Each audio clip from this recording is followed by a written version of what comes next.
In the previous video, we created all the variables we'll need for our four-way traffic light system.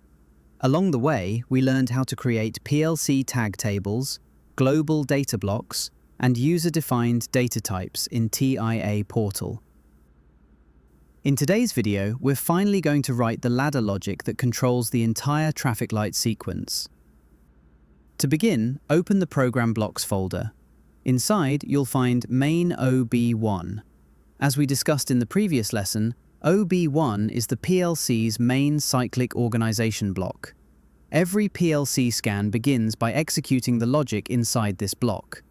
Although we could write our entire program directly inside OB1, that's not considered good programming practice for larger projects. As a project grows, keeping all the logic inside one block makes it difficult to read, troubleshoot, and maintain. A better approach is to divide the program into smaller logical sections by using functions or function blocks, then call those blocks from OB1. This keeps the project clean, organized, and much easier to understand. For this project, we'll write our traffic light logic inside a function, and then call that function from main OB1. Let's create it. Click Add New Block. You'll see the same window we used when creating our data block. This time, select Function. We'll name it traffic_control.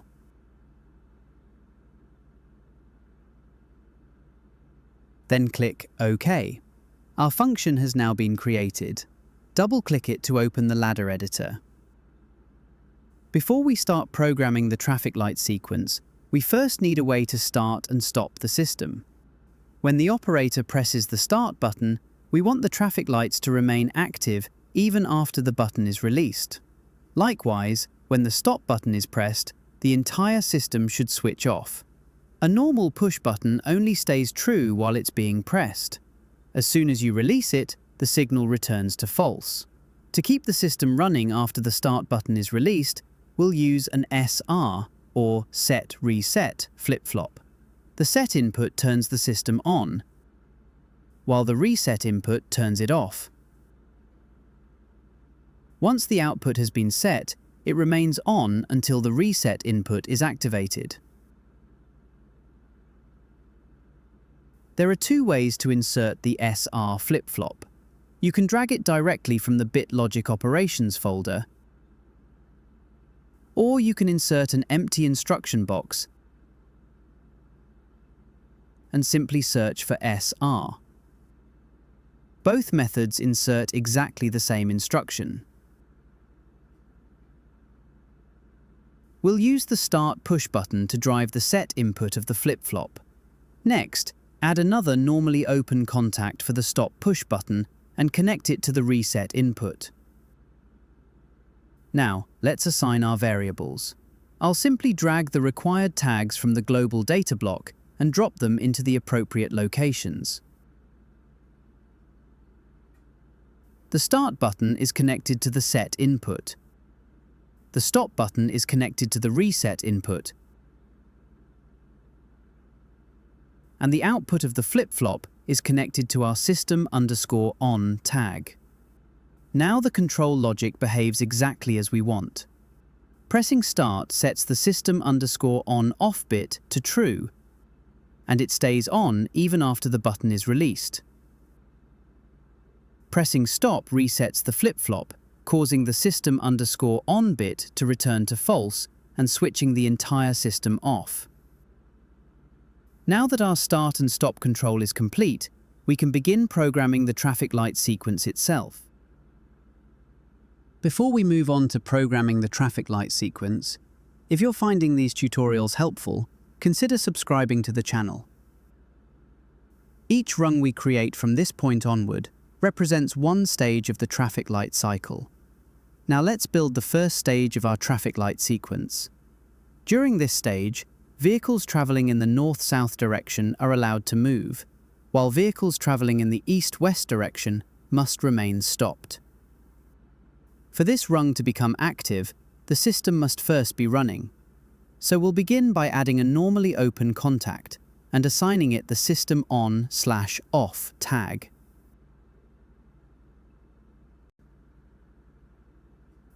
Next, we'll add 4 output coils connected in parallel.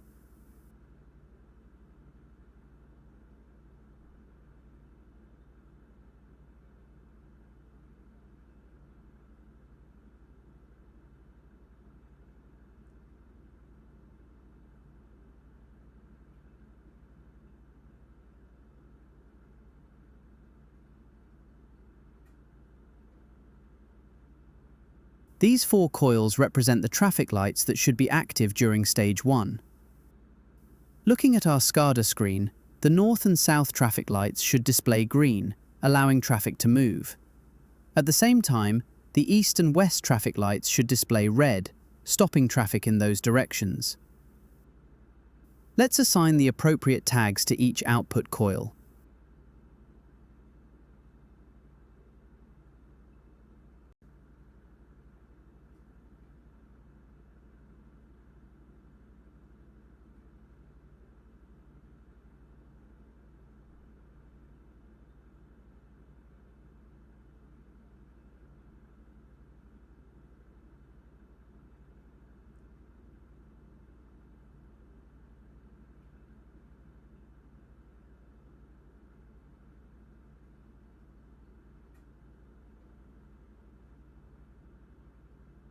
At this point, stage 1 is complete.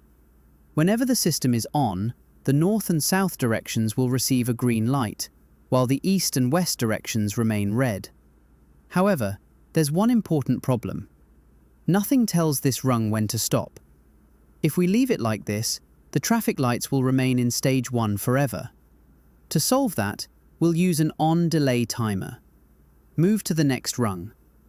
Just like before, this timer should only run when the system is on, so we'll begin with the system on/off contact.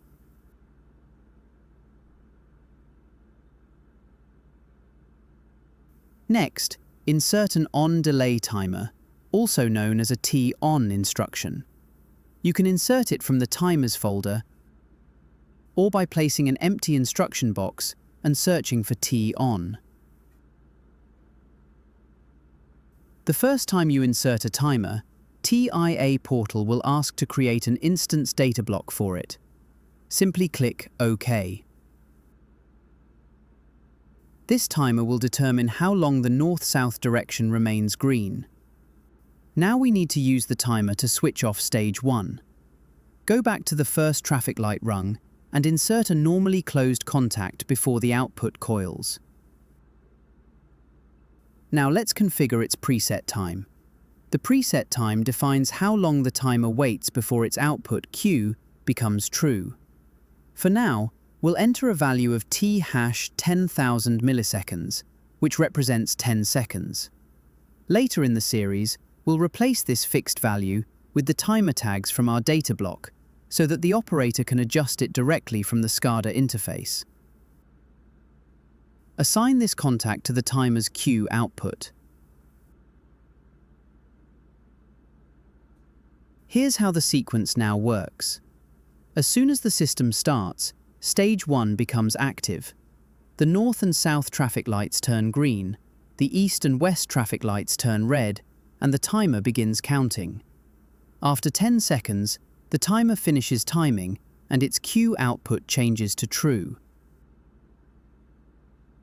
Because the rung uses a normally closed contact linked to that output, the contact opens, switching off the entire rung.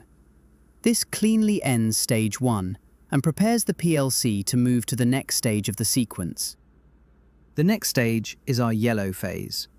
In this project, we're using a simplified traffic light sequence, where all 4 directions display a yellow light at the same time before the traffic flow changes.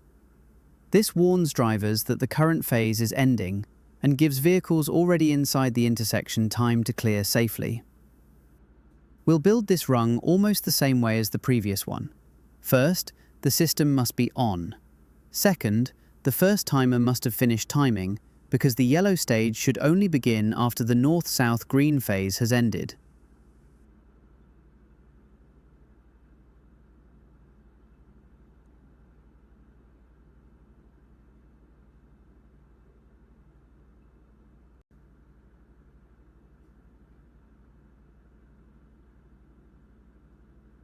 Once those two conditions are true, add 4 output coils in parallel.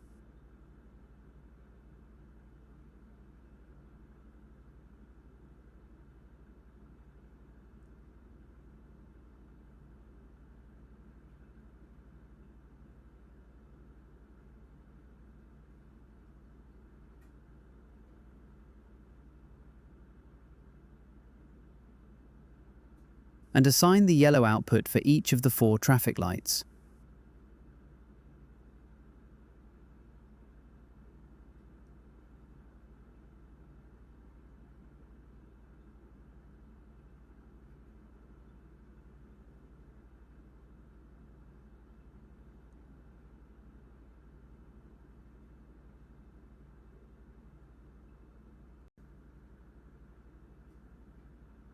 Just like stage 1, this stage also needs a way to switch itself off. Add a normally closed contact before the output coils. We'll connect it to a second timer. In the next rung, insert another on-delay timer.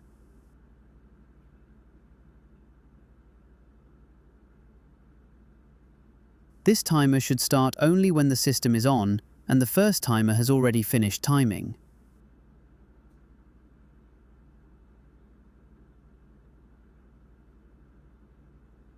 We'll give this timer a preset time of T#5000 milliseconds, allowing the yellow lights to remain on for 5 seconds. When those 5 seconds have elapsed, the timer's Q output becomes true. That opens the normally closed contact, switching off the yellow lights and allowing the PLC to continue to the next stage of the traffic light sequence. With the yellow phase complete, we're ready to move to stage 3. During this stage, traffic flow changes direction. Vehicles travelling in the east-west direction are now allowed to move, while vehicles travelling in the north-south direction must stop. Just like before, this rung should only become active when the system is on. It should also wait until the previous timer has finished timing. That ensures the yellow phase has completed before the traffic lights change. Now, add 4 output coils connected in parallel.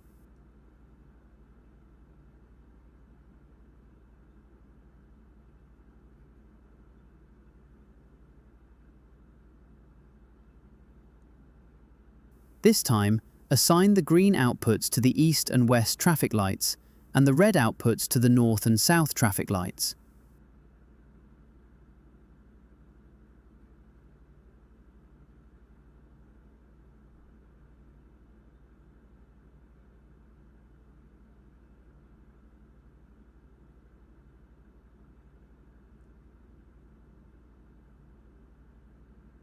At this point, stage 3 is complete. The east-west direction now has a green light, while the north-south direction remains stopped. Just like the previous stages, we also need a way to end this state after a fixed amount of time. Add a normally closed contact before the output coils. We'll control this contact using another on-delay timer. Move to the next rung and insert a new T-on timer. This timer should begin timing only when 2 conditions are true. The system must be on, and the previous timer must have finished timing.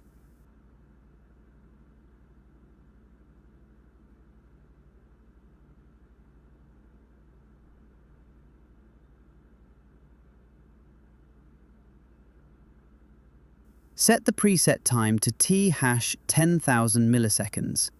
This allows the east-west direction to remain green for 10 seconds. Once the timer finishes timing, its Q output becomes true. That opens the normally closed contact, switching off stage 3 and preparing the PLC for the final stage of the sequence. The final stage is another yellow phase. Just like before, we're using a simplified traffic light sequence where all 4 directions display yellow together before the cycle repeats. Rather than creating an entirely new yellow light rung, we'll reuse the one we created earlier. Remember that the first yellow phase was switched off by the second timer. To activate the same rung again, we'll add another parallel branch. On that branch, insert a normally open contact linked to the third timer's Q output.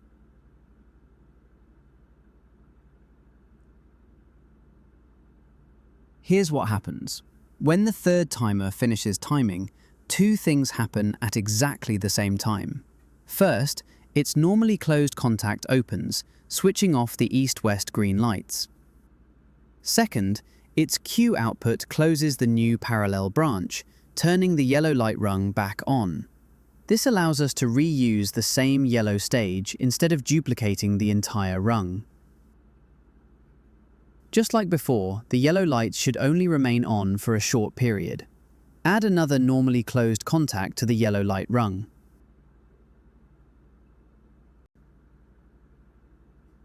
We'll use one final on-delay timer to control it.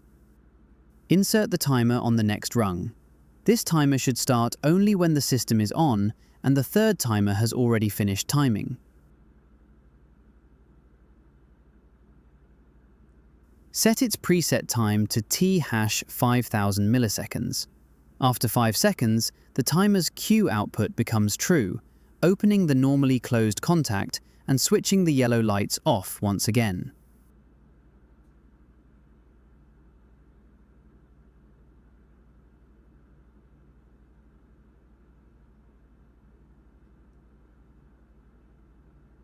At this point, we've completed all 4 stages of the traffic light sequence.